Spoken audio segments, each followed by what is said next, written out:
I choose her. The words had barely settled in the air before Adrian Moretti reached out, caught Nina's wrist, and pulled her gently but firmly to his side as if the decision had already been made long before anyone in the room realized it. The movement was calm, controlled, undeniable, and in a single second the entire ballroom shifted from polite performance to raw attention, conversations cutting off mid-sentence while crystal glasses hovered untouched in midair. Nina stumbled half a step as she was drawn closer, the tray in her other hand trembling as she fought to steady it, her breath catching in confusion and shock, because nothing in her life had prepared her for a man like him, this man touching her like she belonged anywhere near him. I'm sorry, she said quickly, her voice tight and instinctive, already trying to pull back. I didn't mean to interrupt. I can leave, but Adrian didn't release her immediately, his grip not forceful, just certain enough to stop her retreat. Stay, he said quietly, and that one word carried more weight than the millions that had just been offered to him. The silence cracked. Vanessa Hale stepped forward first, heels striking the floor with sharp, unrestrained anger, her polished composure gone. Are you out of your mind? She snapped, no longer caring who heard. You're turning us down for her? Senator Whitaker followed, her voice colder, stripped of diplomacy. This is completely inappropriate, Mr. Moretti. If this is some kind of statement, it's an insult. Victoria Langley didn't raise her voice, but her eyes hardened as they moved slowly over Nina, taking in the uniform, the trembling hands, the cheap shoes that didn't belong in a room like this. You turned down millions, she said, each word precise, and chose a maid? Nina flinched at the word, her fingers tightening under the tray as heat rushed to her face, humiliation mixing with panic as she tried again to step away. I'm sorry, ma'am, I really shouldn't be here, there's been a mistake. But Adrian shifted slightly, placing himself just enough between her and the three women, not aggressively, not theatrically, just clearly. There's no mistake, he said. Vanessa laughed sharply, the sound brittle. Look at her, she can barely hold that tray. This is what you think is worth more than $5 million? Whitaker added. Do you even understand who you're speaking to? Her gaze cutting into Nina, as if expecting her to shrink. People like you don't belong in conversations like this. Victoria stepped closer, her voice lower now but edged with contempt. You're embarrassing yourself, she said, though it was unclear whether she meant Nina or Adrian. This is beneath you. Nina swallowed hard, her voice barely steady. I didn't ask for anything, she said, almost apologetically, as if that alone might fix the situation. That's exactly the point, Adrian replied. And this time he let go of her wrist only to rest his hand lightly at her back, anchoring her beside him instead of allowing her to disappear. The gesture was subtle, but it drew a line no one in the room could ignore. Vanessa's temper broke fully. We offered you millions, she said, louder now, no longer pretending discretion mattered. Millions, Adrian. You don't just walk away from that because of some random waitress. Adrian finally looked at them directly, his expression calm but no longer distant. There was something sharper in his eyes now, something that didn't invite negotiation. You think money gives you the right to decide for everyone else, he said evenly, his voice carrying just enough to reach the edges of the room without ever rising. It doesn't. Not with me. Not tonight. Not ever. The words landed heavier than any raised voice could have, and for a moment even Vanessa hesitated. Whitaker frowned, her authority slipping. You're making a mistake. Adrian didn't blink. No, he said. I'm making a choice. Victoria's lips tightened. Over us? She asked. Adrian didn't hesitate. Yes. The simplicity of it stung more than anything else. Nina stood frozen beside him, her heart racing so fast she could barely hear the music anymore, barely feel the weight of the tray in her hands. She didn't belong here, didn't understand what was happening, didn't understand why he was doing this, and yet she could feel the shift in the room, the way people were no longer just watching but judging, measuring, recalculating.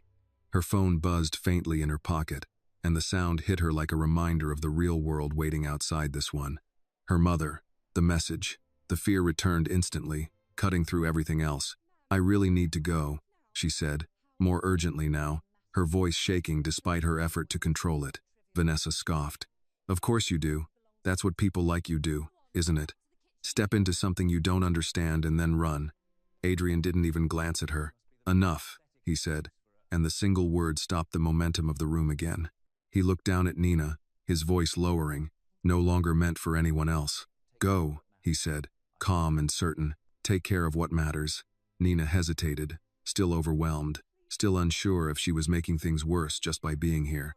"I'm sorry," she said again, because it was the only thing she could think of, the only thing that had ever made sense in situations where she felt out of place. Adrian shook his head slightly. "You didn't do anything wrong." Behind them, Vanessa let out a frustrated breath. "You don't get to humiliate us like this and walk away." Adrian finally turned his head just enough to acknowledge her. "You humiliated yourselves," he said. "Not because you made an offer, but because you believed it guaranteed an answer." The room absorbed that quietly, the kind of silence that carried weight long after the words were spoken. Nina carefully lowered the tray onto a nearby stand, her hands still unsteady, and stepped back, unsure if she should look at anyone or no one at all. In the end, she chose neither, keeping her eyes forward as she moved toward the edge of the ballroom. She could feel every gaze following her, not just curious now but charged with something more complicated: resentment, confusion, disbelief. Behind her, the three women remained standing where they were, no longer in control of the moment they had tried to dominate, and at the center of it all, Adrian Moretti stood exactly as he had before, calm, composed, untouched by the storm he had just created. For the first time that night, the rules of the room had changed, and everyone there understood it even if they couldn't explain why. Money could demand attention, but it could not command choice. And tonight, the most powerful man in the room had chosen someone who had nothing to offer except the one thing no one else had thought to bring: nothing at all.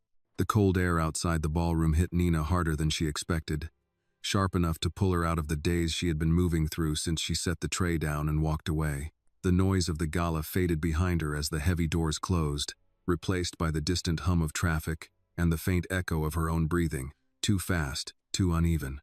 She didn't stop walking at first, not until she reached the edge of the driveway where black cars lined up in quiet precision, engines running, drivers waiting with the patience of men who understood power without needing to see it. Only then did she pause, pressing her fingers briefly against her temple as if that might steady the world that had tilted so violently in the last few minutes. Her phone. She fumbled for it, pulling it out with hands that still hadn't stopped shaking. The message staring back at her exactly as it had before. Unchanged. Unforgiving. "Your mother had a reaction. Please call." She hit the number immediately. It rang. Once, twice, 3 times. No answer. The silence on the other end stretched thin, snapping her nerves tighter with every second until the call dropped into voicemail. Nina swallowed hard and tried again, pacing now, her shoes scraping lightly against the pavement.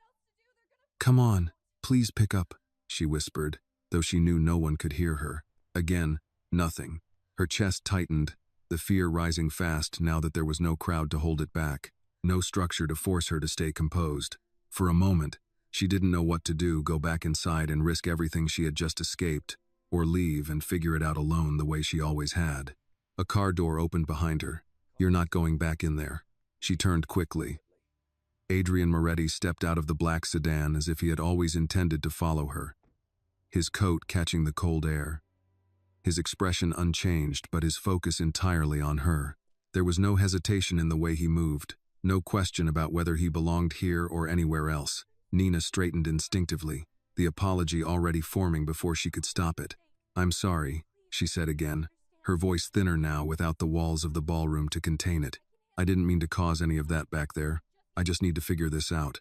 "Stop apologizing," Adrian said, not sharply, but firmly enough that she did. He stepped closer, not invading her space but close enough that she didn't feel like she was standing alone anymore.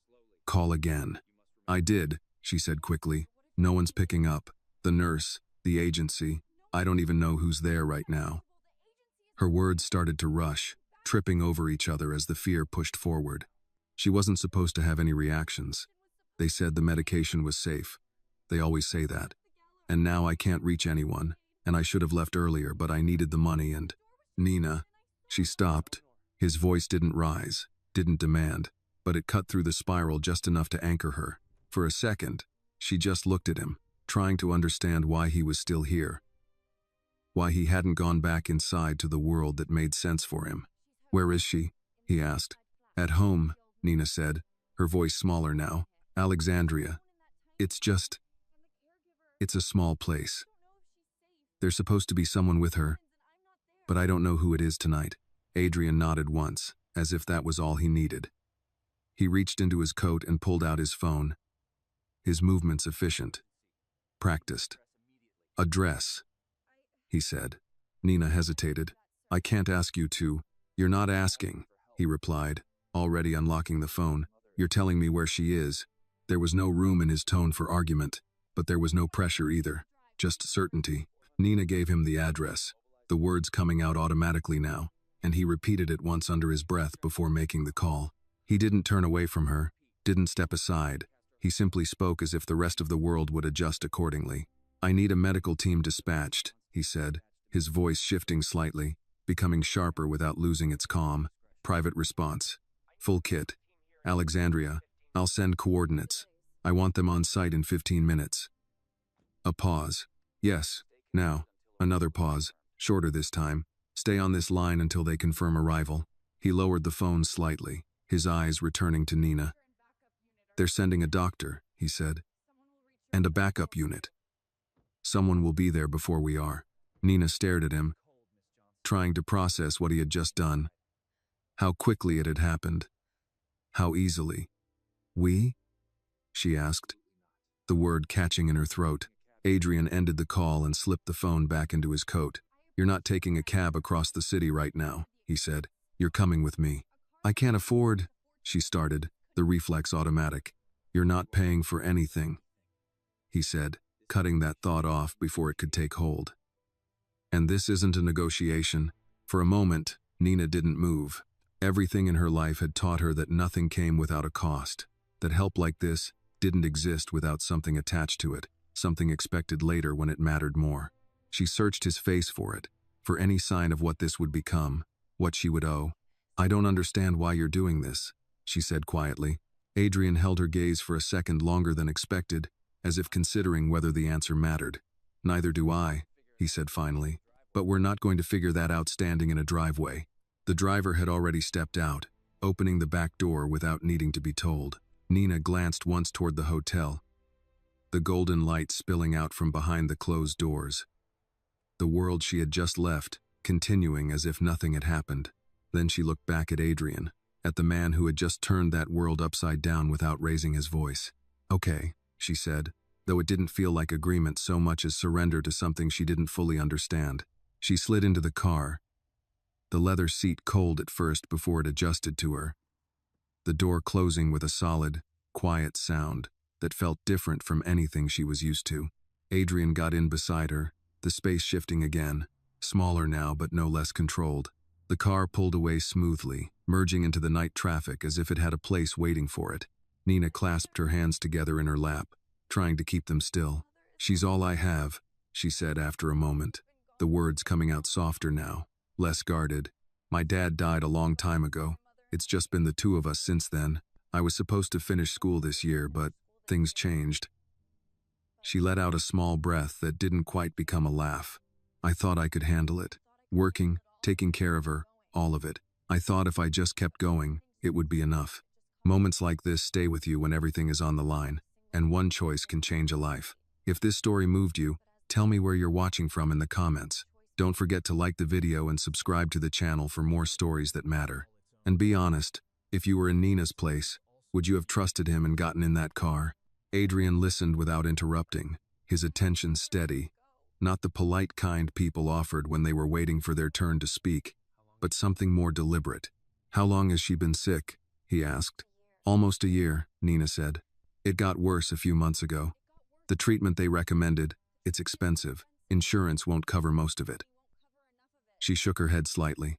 They always have a reason.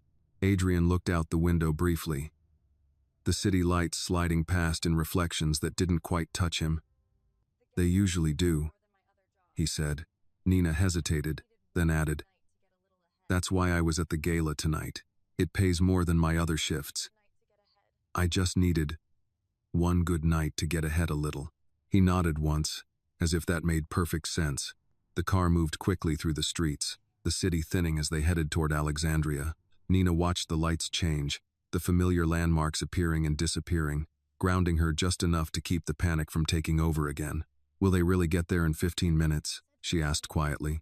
"Yes," Adrian said. There was no hesitation in the answer.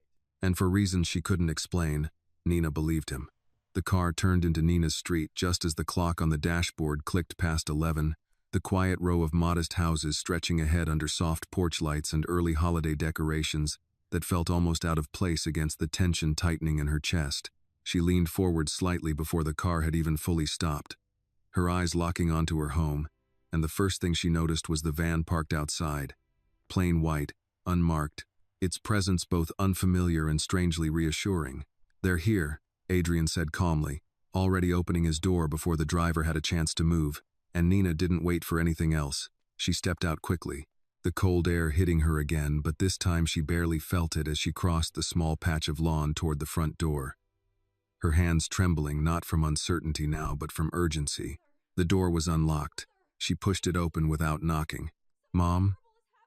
Her voice broke slightly as she stepped inside. The familiar scent of home old wood, tea, something faintly medicinal wrapping around her in a way that made everything feel both real and fragile at the same time. The living room light was on, and there, on the couch, her mother lay propped up with pillows, pale but conscious, a blanket pulled up to her chest, an IV line running carefully from her arm to a portable stand beside her. A man in a dark coat stood near her, checking her pulse with steady hands, while another younger assistant organized medical supplies on the table, like they had always belonged there. "Nina," her mother said softly, her voice weak but unmistakably there. Relief hit all at once, sharp enough to make Nina's knees feel unsteady as she crossed the room in quick steps and dropped beside the couch, taking her mother's hand gently, almost afraid to hold it too tightly. "I'm here," she said, her voice shaking now despite everything she had tried to hold together. "I'm here. What happened? Are you okay?" "I'm all right," her mother whispered, offering a faint smile that didn't quite hide the exhaustion in her eyes. "It was just a reaction. They came quickly." Her gaze shifted slightly past Nina, toward the doorway, and Nina followed it instinctively. Adrian stood there, just inside the threshold, not stepping fully into the room, not inserting himself into the moment, but present enough that nothing about what had happened could be mistaken for coincidence. He gave a small nod to the doctor, who returned it with quiet professionalism before turning his attention back to Nina. "Miss Walker," the doctor said, his tone calm and reassuring. "Your mother had an allergic reaction to one of the compounds in her medication. It's rare, but it happens. We've stabilized her. Her vitals are steady now, and she's responding well." Nina exhaled slowly, the tension she had been holding finally releasing in a way that left her almost lightheaded. "Thank you," she said, her voice soft but sincere. "I didn't know what I was going to find when I got here." "You found her in good hands," the doctor replied simply, and though the words were professional, there was something genuine behind them. Nina nodded, then looked back at her mother, brushing a strand of hair gently away from her forehead. "You scared me," she said quietly. "I know," her mother murmured, her fingers tightening slightly around Nina's hand. "But I'm still here, sweetheart. I'm not going anywhere tonight." That word "tonight" settled into Nina's chest with a weight she couldn't ignore, but she pushed it aside for now, focusing on what was in front of her, what was still intact. After a few more checks, the doctor stepped back, removing his gloves and setting them aside neatly. "She'll need to rest," he said. "We've adjusted her medication for now, but I'd like to monitor her closely over the next couple of days. I'll leave my number with you. If anything changes, you call me directly." "Not the agency. Me." Nina hesitated, glancing instinctively toward Adrian, then back at the doctor. I don't know how to thank you." "You already have," the doctor said with a small smile. "By being here." He packed up his equipment with practiced efficiency, his assistant following suit, and within minutes they were heading toward the door, exchanging a brief, respectful nod with Adrian as they passed him. The house grew quieter once they left, the soft hum of the refrigerator and the faint ticking of the wall clock filling the space they had occupied. Nina stayed where she was for a moment longer, holding her mother's hand, grounding herself in something familiar. You should sleep, she said gently. I will, her mother replied, her eyes already beginning to close. But first, who is that man? Nina glanced toward the doorway again. Adrian hadn't moved much, still standing just inside, giving them space without leaving entirely. Someone who helped, Nina said after a brief pause, because she didn't yet have the words to explain anything beyond that. Her mother studied him for a moment, then nodded faintly, as if filing the information away for later. Then don't let him leave without saying thank you properly, she murmured before settling back into the pillows. I won't, Nina said softly. She gently adjusted the blanket, making sure her mother was comfortable, then stood slowly, her legs still a little unsteady as she turned toward the door. Adrian stepped back slightly as she approached, giving her room to pass, and together they moved out onto the small front porch, the cool air returning like a quiet reset. For a moment, neither of them spoke. The street was calm, the earlier urgency replaced by a stillness that felt almost unreal after everything that had happened. She's stable, Nina said finally, wrapping her arms lightly around herself. Because of you. Adrian shook his head once. Because she got the help she needed in time. That help came because you made a call, Nina replied, her voice steadying now, though the emotion hadn't fully left it. You didn't have to do that. No, he said. I didn't. The honesty of it hung there, simple and unembellished. Nina studied him for a moment, trying to reconcile the man she had seen in the ballroom with the one standing in front of her now. Why did you? She asked. Adrian looked out at the quiet street, his expression unreadable for a second before he answered. You were the only person in that room who wasn't trying to take something from me. Nina blinked, caught off guard. I wasn't trying to give you anything either. I know, he said. That's what made it different. She let out a small breath, not quite a laugh. I don't even know what tonight was, she admitted. 1 minute I'm serving drinks, the next I'm standing in front of 3 women who look like they could buy my entire life without noticing the cost. And you're, she gestured vaguely, searching for the right word. Doing whatever it is you do. Adrian's mouth curved slightly, the faintest hint of a smile. Making decisions, he said. That's one way to describe it, Nina replied. Another quiet moment passed between them, more comfortable this time, less charged. You should go back, Nina said after a while, glancing toward the street where the car still waited. Your event. Your world. I've already taken up too much of your time. Adrian didn't move immediately. The event can manage without me, he said. That's not really the point, she replied gently. You don't belong here. He looked at her then, something shifting slightly in his gaze. Neither do you, he said, but you handled it better than most of the people who do. Nina shook her head, a small, tired smile appearing for the first time that night. I don't think standing there apologizing counts as handling it well.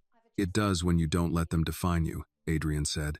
She didn't answer that right away. Instead, she looked back toward the house, toward the soft light in the window where her mother rested. Thank you, she said quietly. For all of it. Adrian inclined his head slightly, accepting the words without dismissing them. Get some rest, he said. Tomorrow will come quickly. Nina nodded. It always does. He turned then, walking back toward the car with the same quiet confidence he had carried into the ballroom, the driver already opening the door for him without being asked. Just before he got in, he paused briefly, looking back at her as if considering something, then simply said, Good night, Nina. Good night, she replied. The car pulled away moments later, disappearing down the street until the only thing left was the quiet hum of the night and the lingering sense that something in her life had shifted in a way she couldn't yet understand. Nina stood on the porch a little longer, letting the stillness settle around her before turning back inside, closing the door softly behind her, knowing that whatever came next had already begun. Nina didn't sleep so much as drift in and out of something that barely resembled rest. Her body exhausted, but her mind refusing to settle. Replaying the night in fragments that didn't quite connect, the weight of the tray in her hands, the sound of crystal clinking, 3 women with perfect posture losing their composure, and Adrian Moretti's voice cutting through it all with a calm certainty she still didn't understand. When she finally opened her eyes, the pale gray light of early morning had already slipped through the thin curtains of her room, and for a moment she lay still, listening, waiting for the quiet sounds of the house to reassure her that everything hadn't been a dream. From the living room came the soft murmur of movement, the faint clink of porcelain, and something else. a voice she didn't recognize. Nina sat up immediately, pushing the covers aside and stepping out into the narrow hallway, her bare feet cold against the wooden floor. As she reached the doorway, she paused. A woman stood near the couch where her mother rested, older, composed, her silver hair neatly pinned back, dressed in simple but impeccable clothes that carried the quiet confidence of someone who had done this work for decades. She was checking the IV line with practiced ease, her movements efficient but gentle. And when she noticed Nina, she offered a small, knowing smile. "You're awake," the woman said, her accent soft but distinct. "Good. That means you slept at least a little." Nina blinked, still catching up. "Who?" "Catalina," the woman replied, as if the name alone explained everything. "I'm here to take care of your mother." Nina's eyes moved quickly to the couch. Her mother looked better, still pale, but her breathing even, her face more relaxed than it had been the night before. Relief settled again, quieter this time but no less real. "You were here all night?" Nina asked. Catalina nodded. "Of course. I don't leave my patients alone after a reaction like that." Nina hesitated, then asked the question that had already formed. "Did he send you?" Catalina's smile shifted slightly. Something warmer now. "Yes," she said simply. "He did." Nina exhaled slowly, running a hand through her hair. "He didn't say anything about this. He doesn't explain everything he does," Catalina replied, adjusting the blanket gently over Nina's mother. "But he makes sure things are handled." Nina leaned lightly against the doorway, absorbing that. "I don't even know how to respond to that," she admitted. "You don't have to respond," Catalina said. "You just have to take care of what's in front of you." Nina glanced back at her mother, then nodded. "Right." She moved into the kitchen, the familiar space grounding her as she reached automatically for the coffee pot, pouring herself a cup that tasted too bitter but felt necessary. The routine steadied her, gave her something to hold on to that belonged to her life, not the one she had been pulled into the night before. She leaned against the counter, staring out the small window that overlooked the narrow street. The same gray sedan sat at the far end. Nina frowned slightly, narrowing her eyes. It might have been nothing, just another car, but something about the way it remained there, unmoving, made her chest tighten in a way she couldn't immediately explain. She took another sip of coffee, then walked back toward the living room. "Catalina," she said, keeping her voice casual. "Do you know if anyone else is around?" Catalina didn't look up immediately. She finished adjusting the IV, then straightened slowly, meeting Nina's gaze with calm clarity. "Yes," she said. "There are people nearby." Nina felt that settle in her stomach. "Watching the house? Protecting it," Catalina corrected gently. Nina let out a quiet breath, somewhere between disbelief and understanding. "He didn't ask me if I wanted that." "No," Catalina said. "But he knows what happens when people notice him choosing someone." The words lingered. Nina looked down at her coffee, her fingers tightening slightly around the mug. "I didn't ask to be noticed," she said. "I know," Catalina replied, "but it already happened." Silence filled the space for a moment, not uncomfortable, just real. "What kind of man does that?" Nina asked finally, more to herself than to anyone else. "Walks into a room like that, turns everything upside down and then just leaves people to deal with it?" Catalina's expression softened, though there was something knowing in it. "A man who is used to consequences," she said, "and who has decided, for once, not to avoid them." Nina didn't answer right away. She set the coffee down on the table, her mind already moving ahead, trying to make sense of something that refused to fit into any pattern she understood. Her phone buzzed. She picked it up quickly, expecting another message about her mother, but instead found a number she didn't recognize. She hesitated before answering. "Hello? Nina." She recognized the voice immediately. Her grip on the phone tightened slightly. "You have a way of knowing when to call," she said, trying to keep her tone steady. "I try," Adrian replied. There was a faint pause. Then, "How is she?" Nina glanced toward the couch. "Stable. Better than last night. There's a nurse here, Catalina." "I know. Of course he did. She said you arranged that." Nina continued. "Yes." Another simple answer, like the rest of them. "You didn't have to," she said again, though the words felt smaller now, less like resistance and more like acknowledgement. "I know." Adrian repeated. Nina leaned against the wall, closing her eyes briefly. There's a car outside, she said, at the end of the street. Yes. You're not even going to pretend it's a coincidence? No. She let out a small, breathless laugh, not entirely amused. You don't really do halfway, do you? No, he said. I don't. Another pause settled between them, but it wasn't empty. It carried something unspoken. Something both of them were aware of but hadn't yet defined. Are they going to be there all day? Nina asked. For now, Adrian said, until I'm sure you don't need them. And if I say I don't want them there, they leave. The answer came without hesitation. Nina opened her eyes, staring at the wall as if it might offer clarity. And you'd just trust that? I'd trust that you understand the risk, he said.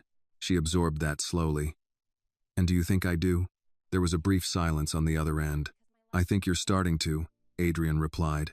Nina nodded faintly, even though he couldn't see it. That's not exactly comforting. It's not supposed to be, he said. Another quiet moment passed. I have to go back to work later, Nina said, shifting slightly, grounding herself in something practical. I can't just stop everything. I'm not asking you to, Adrian replied. But things already changed, she said. Yes, he said simply. Nina let out a slow breath, her gaze drifting back toward the window, toward the car that hadn't moved. Then I guess I need to figure out what that means. You will, Adrian said. Just not all at once. She nodded again, more to herself this time. Thank you, she said quietly. For last night. For this morning. There was a pause, longer than the others. You're welcome, he said. The line stayed open for a second longer, as if neither of them was in a hurry to end it. Then Nina finally lowered the phone, the silence of the house settling around her again. Outside, the car remained where it was. Inside, her mother slept peacefully. And somewhere between those two realities, Nina understood something she hadn't fully accepted yet. Whatever had started the night before hadn't ended when the ballroom doors closed. It had only just begun. By mid-afternoon, the house had settled into a rhythm that almost felt normal, the kind of quiet routine Nina used to rely on before everything in her life began revolving around hospital calls, insurance disputes, and the constant weight of uncertainty. Catalina moved through the space with calm efficiency, checking vitals, adjusting medication, occasionally offering gentle instructions that carried both authority and care, while Nina hovered at first, unsure whether to step in or step back until Catalina finally glanced at her and said, You don't have to watch every second. Sit. Eat something. It wasn't a suggestion so much as a quiet command, and Nina found herself obeying, pulling out a chair at the small kitchen table and staring at a sandwich Catalina had somehow prepared without her noticing. I'm not really hungry, Nina said, though she picked it up anyway. You are, Catalina replied without looking up from the chart she was reviewing. You've just forgotten what that feels like. Nina took a bite, more out of compliance than appetite, but the simple act grounded her in a way she hadn't expected. You've done this a long time, she said after a moment. Catalina nodded slightly, long enough to know when someone is about to fall apart from trying to hold everything together. Nina let out a small breath, almost a laugh, but not quite. I'm not falling apart. No, Catalina agreed, finally looking at her. You're holding on. There's a difference, but it doesn't last forever. Nina didn't answer. Instead, she glanced toward the living room where her mother still rested peacefully, then back at the table. He always does this? She asked. Steps in like that? Takes over everything? Catalina considered the question for a second. No, she said. That's what makes it unusual. Nina frowned slightly. That's not exactly reassuring. It's not meant to be, Catalina replied gently. The conversation drifted after that, settling into something quieter, but Nina's thoughts didn't. They kept circling back to the same point, the same question that didn't have a clear answer. Why her? It didn't make sense. Not in the world she knew, not in the one she had briefly stepped into the night before. People like Adrian Moretti didn't notice people like her, and when they did, it was never without a reason. Her phone buzzed again just as she finished the last bite of the sandwich. This time the number was unfamiliar, but the hesitation was shorter. Hello? Miss Walker? A crisp female voice said. This is Melissa Grant from the Carrington event office. We need to speak with you regarding last night. Nina straightened slightly. Is there a problem? There was a brief pause, just long enough to signal that there was. We'd prefer to discuss it in person. Can you come in this evening? Nina's first instinct was to say no, to avoid stepping back into that world, but reality pressed in quickly. She needed the job. She needed the money. I can come after my shift, she said carefully. Good, Melissa replied. 7 o'clock. Don't be late. The line clicked off. Nina stared at the phone for a second, then set it down slowly. Catalina had been watching her without appearing to, the kind of attention that didn't intrude but missed nothing. That didn't sound friendly, Catalina said. It wasn't, Nina replied. They want to talk about last night. And you're going, Catalina said, not asking. I have to, Nina said. I can't just walk away from that job. Catalina nodded once. Then you go prepared. For what? Nina asked. For the fact that you are no longer invisible, Catalina said. The words settled heavier than Nina expected. Later that evening, the city felt different. It wasn't just the traffic or the lights, or the familiar rhythm of people moving through their routines. It was the awareness that followed her now, subtle but constant. Nina noticed it in the reflection of store windows, in the way a man across the street lingered just a second too long, in the quiet presence of a dark sedan that seemed to appear and disappear without ever being too close. She didn't know if it was paranoia or protection, and she wasn't sure which possibility unsettled her more. By the time she reached the Carrington, the memory of the night before pressed in from every direction. The same polished floors, the same controlled elegance, but the way people looked at her had changed. Not everyone, not openly, but enough that she could feel it: curiosity, recognition, something unspoken that passed between glances and half-finished conversations. Melissa Grant was waiting near the service entrance, her posture straight, her expression professional but tight. You're here, she said, as if there had been some doubt. You asked me to come, Nina replied. Melissa studied her for a moment, then gestured toward a quieter hallway. Walk with me. They moved away from the main area, the noise fading behind them until it was just the two of them and the echo of their footsteps. Melissa didn't speak immediately, which made the eventual words land harder. You caused quite a disruption last night, she said. Nina felt the familiar reflex to apologize rise again, but she held it back this time, just slightly. I didn't mean to, she said instead. That doesn't really matter, Melissa replied. What matters is that you were at the center of it. Nina nodded slowly. I didn't put myself there. No, Melissa said. He did. The way she said it made it clear she didn't need to explain who he was. There are people asking questions, Melissa continued. Important people. They want to know who you are, how you're connected to him, whether this is going to become a pattern. Nina let out a quiet breath. It's not a pattern, she said. I met him once. Melissa tilted her head slightly. That's not how it looks. Nina met her gaze. Then maybe what it looks like isn't the same as what it is. For a moment, Melissa didn't respond, and Nina realized something had shifted, not dramatically, but enough. You're still scheduled for your shifts, Melissa said finally, but I need you to understand something. If last night happens again, if you become a distraction, we won't be able to keep you on. There it was, the line drawn clearly. I understand, Nina said. Melissa nodded once, satisfied. Good, then we don't have a problem.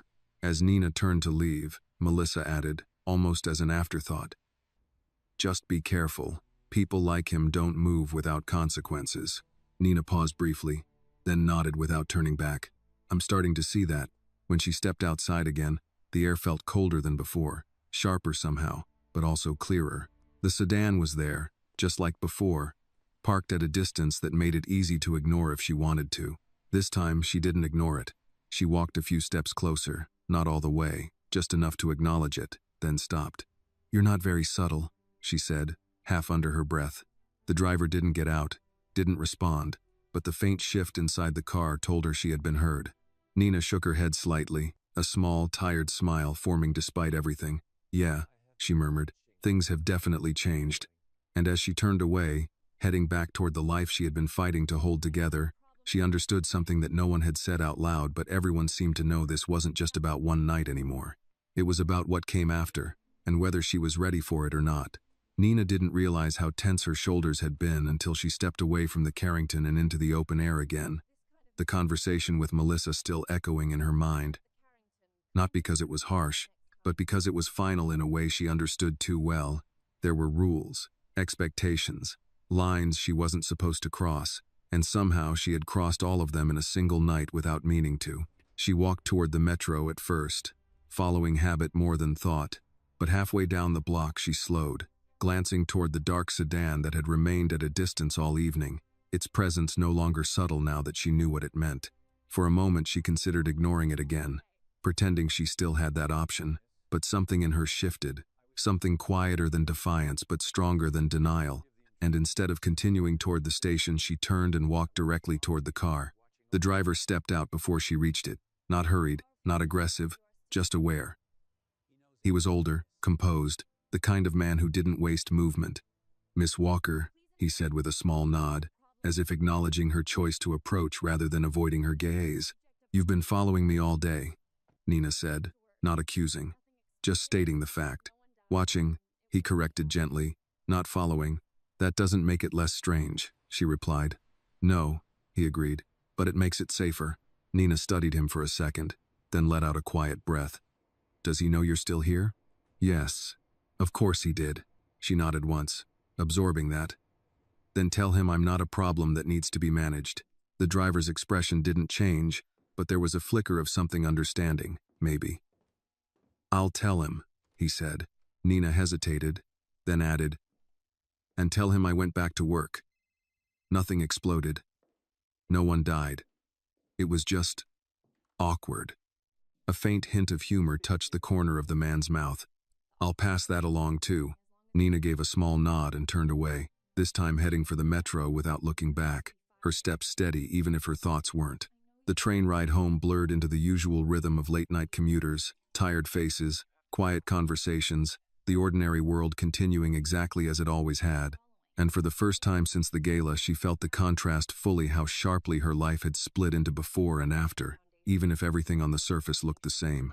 When she reached her apartment, the familiar narrow staircase creaked under her weight as it always did, the faint smell of detergent drifting up from the shop below, grounding her in something that hadn't changed.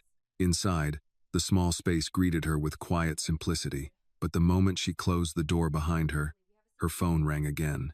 She didn't need to check the screen. "Did you talk to them?" Adrian's voice came through, calm but direct. "Yes," Nina said, slipping off her shoes and setting her bag down. "They still want me working, as long as I don't become a problem." "And are you?" he asked. She let out a soft breath. "Apparently I already am, just not enough to fire yet." There was a brief pause on the line, not uncomfortable, just measured. "You handled it," he said. "I survived it," she corrected, moving into the kitchen and pouring herself a glass of water. "There's a difference." "Not always," Adrian replied. Nina leaned against the counter, staring at the faint reflection of herself in the dark window. "Your driver says he's watching, not following," she said. "Is that supposed to make me feel better?" "It's supposed to keep you safe," Adrian said. "I didn't ask for that," she replied, though her tone lacked the edge it might have had earlier. "No," he said. "You didn't." Another pause settled between them, heavier this time. Nina turned the glass slowly in her hand. "3 women offered you millions," she said, the memory of it sharper now that she was removed from the room. "Do you understand how insane that sounds from where I'm standing?" "Yes. And you still chose to make a point out of me," she continued. "I didn't make a point," Adrian said. "I made a decision." "About someone you don't know," she replied. "I know enough," he said. Nina frowned slightly. "You know I carry trays and apologize too much." "I know you didn't try to use the moment," he said. "Everyone else did." She didn't answer right away. Instead, she took a sip of water, letting the silence stretch just enough to think. "That doesn't explain why you stepped in," she said finally. "People notice things like that. You said it yourself." "I know," Adrian replied. "And you still did it?" she pressed. "Yes." Nina let out a small, tired laugh. "You're not very helpful when you decide not to explain yourself." "I'm being honest," he said. "That's not the same thing," she replied, though there was less resistance in her voice now. Another quiet moment passed. and Nina found herself sitting at the small kitchen table without remembering when she had moved. Catalina said something earlier. She said, you don't usually do things like this. She's right. So this is new for you too, Nina said. Yes. She nodded faintly, as if that made something clearer. That's not as comforting as you think it is.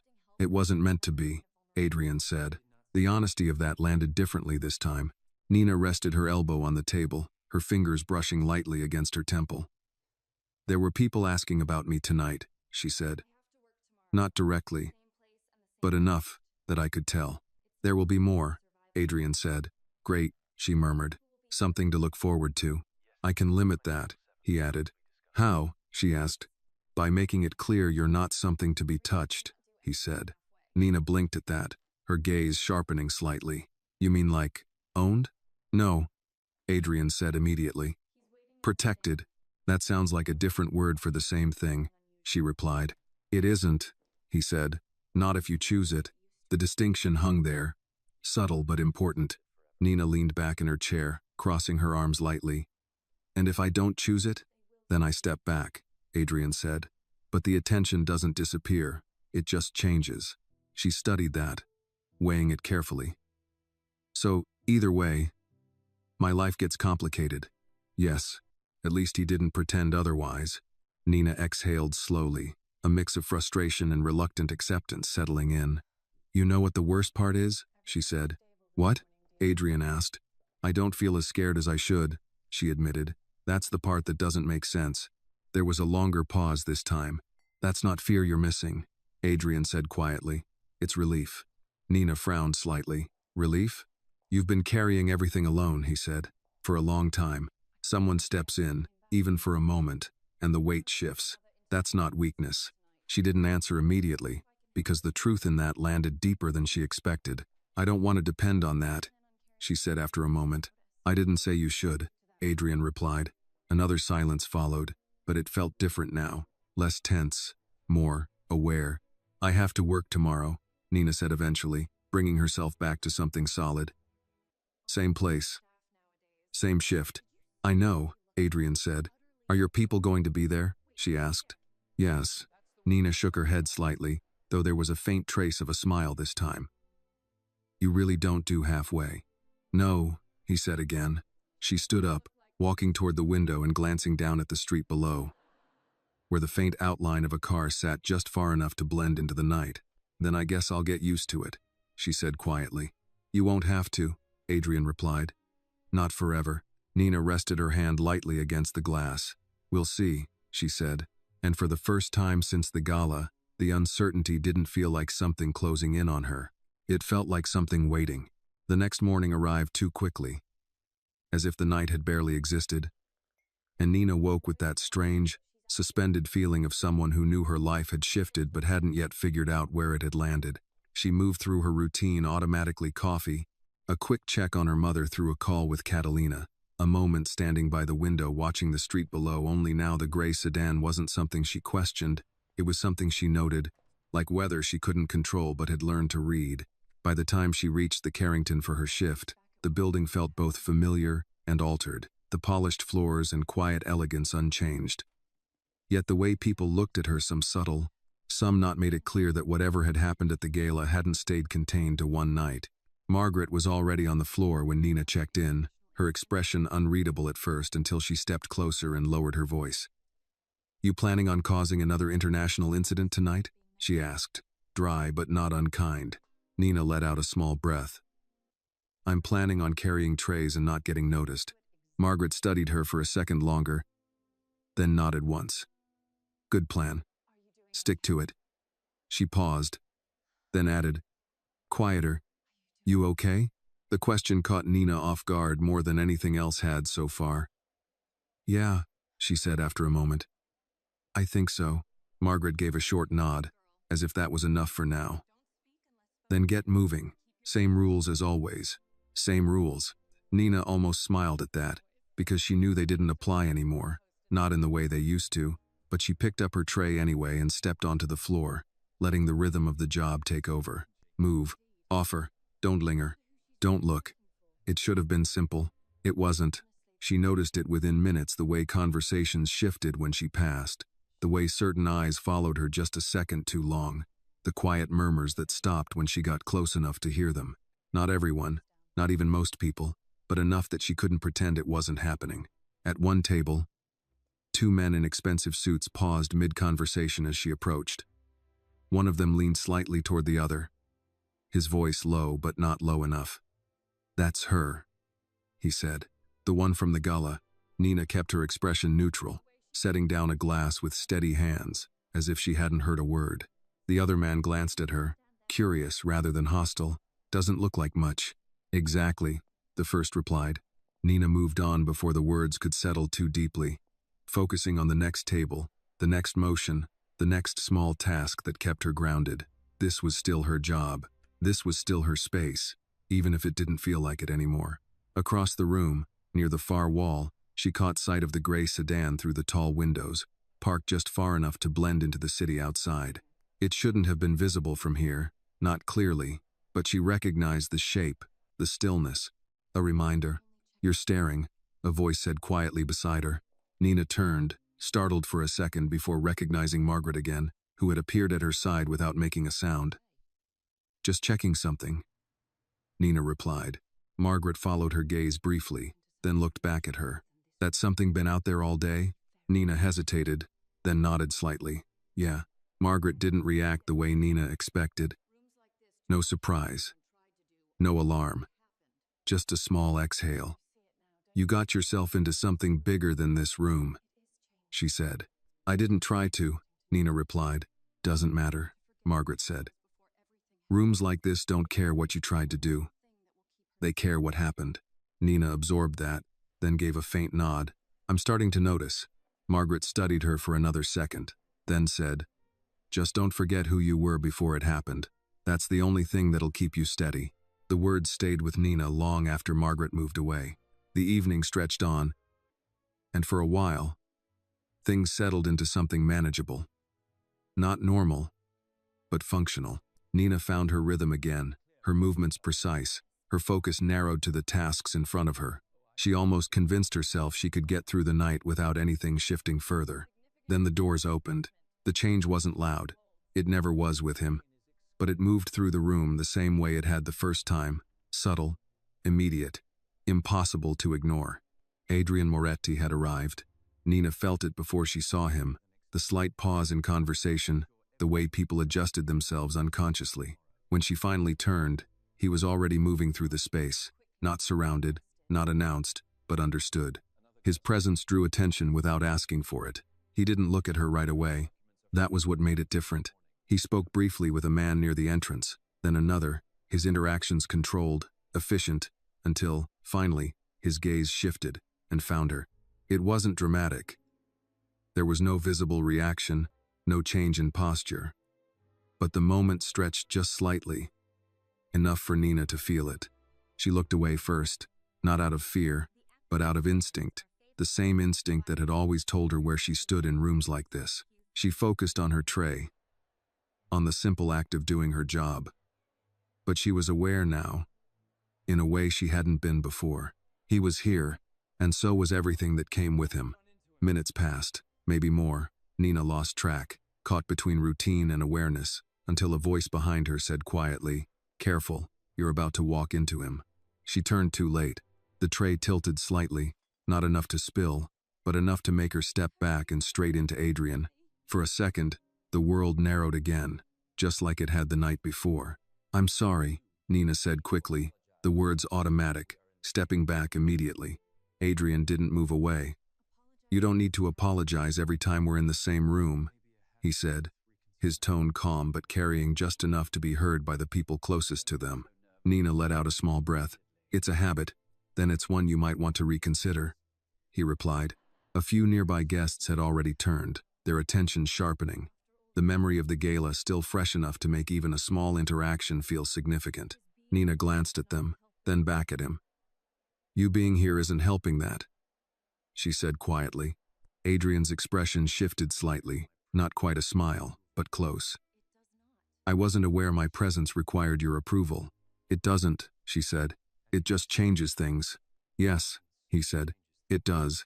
The simplicity of it left no room for argument. Another pause, brief but weighted. You came back, Nina said, not quite a question. I had business here, Adrian replied. And this is just coincidental? She asked, glancing around the room. No, he said. Nina almost laughed at that, a soft, incredulous sound. At least you're consistent. I try to be, he said. Around them, the room had quieted just enough to notice, not openly staring, but listening in that careful way people did when they sensed something worth paying attention to. Nina shifted her grip on the tray. I should get back to work, she said. Adrian nodded once, stepping slightly aside to give her space this time. You should. She hesitated for just a fraction of a second, then added, Your car's still outside. Yes. You don't trust that I can handle this on my own, she said. Adrian met her gaze, steady. I trust that you can. I don't trust everyone else to let you. That landed differently. Nina held his gaze for a moment longer than she had intended, then nodded once, accepting the answer even if she wasn't sure she liked it. Then I guess we're both learning something, she said. Looks that way, Adrian replied. She moved past him then, back into the flow of the room, her steps steady, her focus returning to the work in front of her, but something had shifted again. Not as sharply as before, not as overwhelming, but enough, because this time, when she carried the tray across the floor, she wasn't just trying to disappear, and for the first time, she wasn't sure she wanted to. The shift in the room didn't fade after Nina walked away from Adrian, it deepened, like a quiet current running beneath everything, subtle but impossible to ignore. She moved between tables with the same practiced rhythm, offering drinks, clearing glasses, keeping her posture steady, but the awareness followed her now in a way it hadn't before. People weren't just noticing her, they were measuring her, recalculating something they didn't fully understand. And at the far end of the room, Adrian Moretti continued his conversations as if nothing had changed. Yet somehow everything still revolved around the fact that he had spoken to her again. Nina told herself to focus, one step, one tray, one table at a time. That had always been enough before. It wasn't enough tonight. She had just set down a glass of wine when a familiar voice cut in behind her, sharp and unmistakable. Well, this is interesting. Nina turned slowly, already knowing who she would see. Victoria Langley stood there, composed as ever, though the calm now felt deliberate rather than natural, her eyes fixed on Nina with a quiet intensity that carried more weight than open anger. Beside her stood Vanessa Hale, arms crossed, expression tight, and a step behind them, Senator Whitaker, her gaze colder than either of the others. You're still here, Vanessa said, her tone carrying just enough edge to slice through the surrounding noise. I work here, Nina replied simply, keeping her voice steady. Victoria tilted her head slightly, studying her. That's not what I meant. Nina didn't respond to that immediately. She adjusted the tray in her hands, grounding herself in something familiar. Then maybe you should say what you mean, she said. Vanessa let out a short laugh, humorless. Careful, she said. Confidence doesn't suit you as much as you think it does. Whitaker stepped closer, her voice lower, more controlled. Do you understand what you've walked into? She asked. Nina met her gaze this time. It is my job. For now, Whitaker said. The implication hung there, quiet but clear. Victoria stepped forward, closing the distance just enough to make the moment feel intentional. You think this is about you, she said. Her voice smooth but edged. It isn't. It's about him, and people like him don't make random choices. Nina felt the words land, not because they were loud, but because they were precise. Maybe you're right, she said after a moment. Maybe I don't understand it. Vanessa leaned in slightly, her voice dropping just enough to feel personal. Then let me make it simple for you. You don't belong anywhere near him. And the longer you pretend you do, the worse this gets. A few people nearby had started to notice, their attention drifting toward the tension forming in the middle of the room. Nina was aware of it, but she didn't look away this time. I'm not pretending anything, she said. Victoria's lips curved faintly, not quite a smile. No, she said. You're reacting. That's worse. Before Nina could respond, another voice entered the space, calm and unmistakable. That's enough. The shift was immediate. Not loud, not dramatic, but absolute. Adrian stood just behind them now, his presence cutting through the moment with the same quiet authority it always carried. He hadn't rushed, hadn't raised his voice, but the timing made it clear he had been watching. Vanessa straightened slightly, her posture tightening. "We're having a conversation," she said. "No," Adrian replied. "You're making a point." Whitaker turned toward him, her expression sharpening. "And you're interfering." "I'm correcting," he said. Victoria's gaze flicked between them, her composure holding but thinner now. "You're proving exactly what we said," she noted. "This isn't random. You're invested." Adrian didn't deny it. Instead, he stepped closer, positioning himself just enough beside Nina to shift the balance again, not shielding her, not claiming her, but making it clear she was no longer standing alone. "She works here," he said. "That's the only context that matters in this room." Vanessa let out a quiet scoff. "That's not how anyone sees it." "That's because you've decided not to," Adrian replied. Whitaker's eyes narrowed slightly. "You're asking us to ignore what happened?" she said. "I'm telling you it doesn't give you the right to treat her like this," he answered. The room had gone quieter now, not completely silent, but aware enough that the tension carried beyond the immediate circle. Victoria crossed her arms lightly, her voice calm again but colder. "You're creating a problem for her," she said. "Whether you intend to or not." Adrian glanced at Nina briefly before answering. "Then I'll deal with the problem." Nina felt that more than she expected. Vanessa shook her head, frustration breaking through again. "You don't get to control everything," she said. "No," Adrian agreed. "Just what I'm responsible for." Whitaker studied him for a long second, then stepped back slightly, the shift subtle but meaningful. "This isn't over," she said. "It doesn't need to be," Adrian replied. Victoria held his gaze a moment longer, then looked at Nina, something unreadable passing through her expression before she turned away. Vanessa followed, less controlled, her heels striking the floor with sharp finality. Whitaker lingered half a second longer, then moved with them, the tension dispersing as quickly as it had formed. But the silence they left behind didn't disappear. It stayed. Nina exhaled slowly, only then realizing how tightly she had been holding herself together. She glanced at Adrian, her voice quieter now. "You didn't have to do that." "Yes," he said. "I did." She shook her head slightly. "You're making it worse." "Only in the short term," he replied. Nina let out a small breath, somewhere between frustration and reluctant understanding. "That's easy for you to say." Adrian studied her for a moment, then said, "You didn't back down." "That's because they didn't give me a chance to," she replied. "That's not true," he said. "You could have apologized." "You didn't." Nina hesitated, realizing he was right. "I'm trying to stop doing that," she admitted. "Good," Adrian said. Another pause settled between them, quieter now, less charged. "I should get back to work," Nina said finally, though her voice carried less urgency than before. Adrian nodded. "You should." She adjusted her grip on the tray again, grounding herself in something familiar, then looked at him one more time. "This doesn't feel like something that's going to just fade," she said. "It won't," he replied. Nina let out a slow breath, absorbing that. "Then I guess I need to learn how to stand in it." Adrian's expression shifted slightly, something almost like approval. "You already are." For a moment, neither of them moved.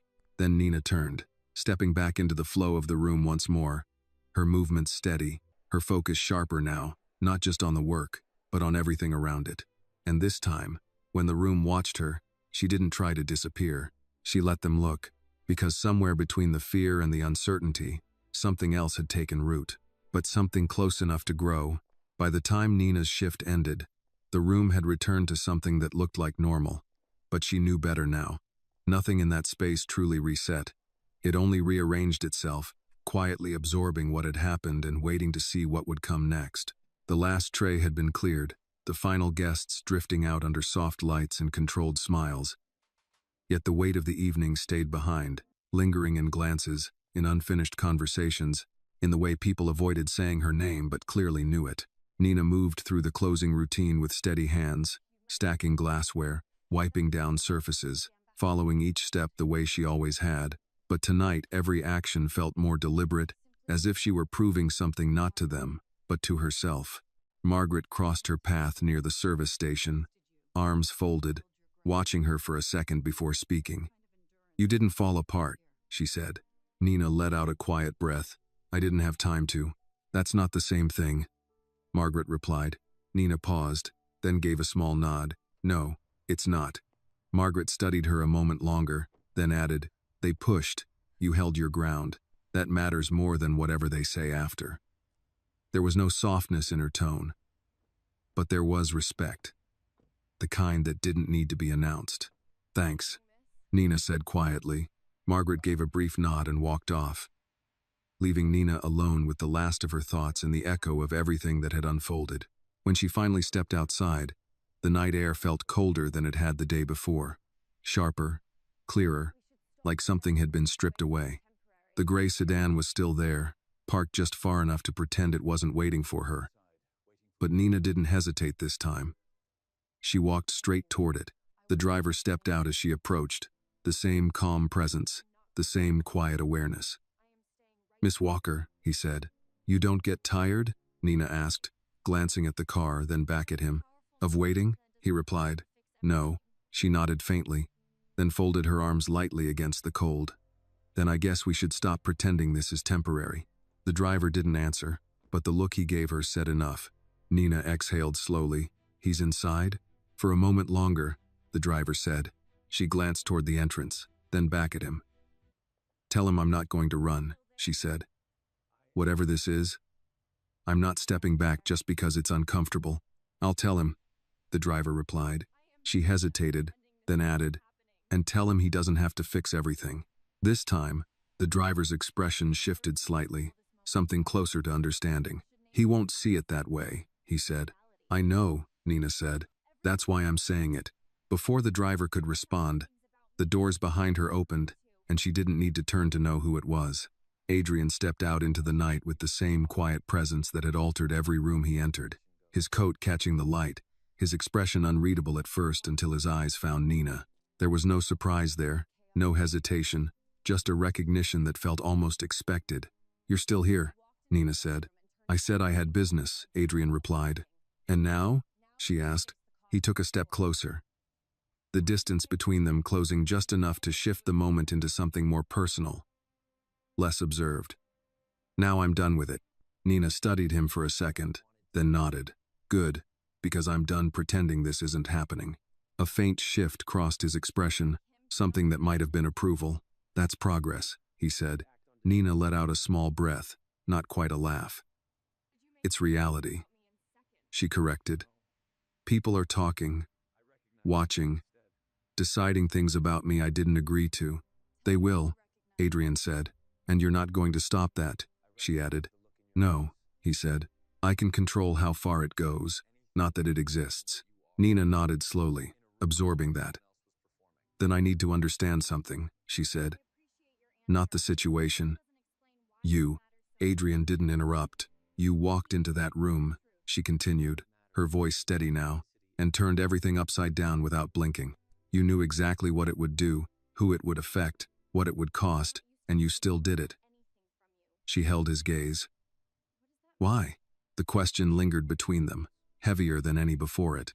For a moment, Adrian didn't answer. He looked at her, not past her, not through her, but directly at her, in a way that made the silence feel intentional, not empty. "Because I wanted to," he said finally. Nina frowned slightly. "That's not an answer." "It's the only honest one," he replied. She shook her head faintly. "People like you don't act on impulse." "No," Adrian said. "We act on decisions we've already made." "And you made that decision about me in seconds?" she asked. "No," he said again. "I recognized something." Nina crossed her arms, not defensive, but grounding. "What?" "That you weren't trying to be anything other than what you are," he said, in a room where everyone else was performing. She held his gaze, the words settling in a way she hadn't expected. "That doesn't explain why it matters to you." Adrian's expression shifted slightly, quieter now. "It matters because it's rare." Nina let out a slow breath, the tension easing just enough for something else to come through. "You're not used to people who don't want something from you." "No," he said. "And that makes me—" "What?" she asked. "A variable," Adrian replied. She almost laughed at that. a soft, incredulous sound. That's not exactly comforting. It's not meant to be, he said. The familiar phrase landed differently this time, less like a warning, more like a truth she was beginning to understand. Nina glanced briefly at the street, then back at him. You keep saying you can control how far this goes, she said. But what if I don't want it controlled? Adrian's gaze sharpened slightly. Explain. What if I just live my life? She said. Go to work, take care of my mom, deal with people looking at me like I don't belong, and not let it define me. You can, he said. And you? She asked. I adjust, he replied. Nina studied him, searching for something in his expression. Some sign that this was a game, a temporary distraction, something that would fade when it became inconvenient. She didn't find it. That's not how people like you usually work, she said. No, Adrian agreed. It isn't. Another quiet moment passed. But it didn't feel uncertain anymore. I'm not afraid of them, Nina said finally, her voice steady. The women, the whispers, whatever comes next. I'm just aware. That's enough, Adrian said. She nodded faintly. And I'm not yours to protect, she added. He held her gaze. No, he said. You're not. The acknowledgement settled between them, not as distance, but as clarity. Nina let out a slow breath, something in her finally aligning with everything that had been building since that first moment in the ballroom. Then we're clear, she said. Yes, Adrian replied. For a second, neither of them moved. The city hummed quietly around them. Cars passing, lights shifting, the world continuing without pause. You should go home, Adrian said after a moment. So should you, Nina replied.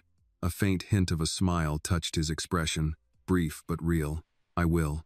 She nodded, then turned, stepping away from him without hesitation this time, her path steady, her pace even.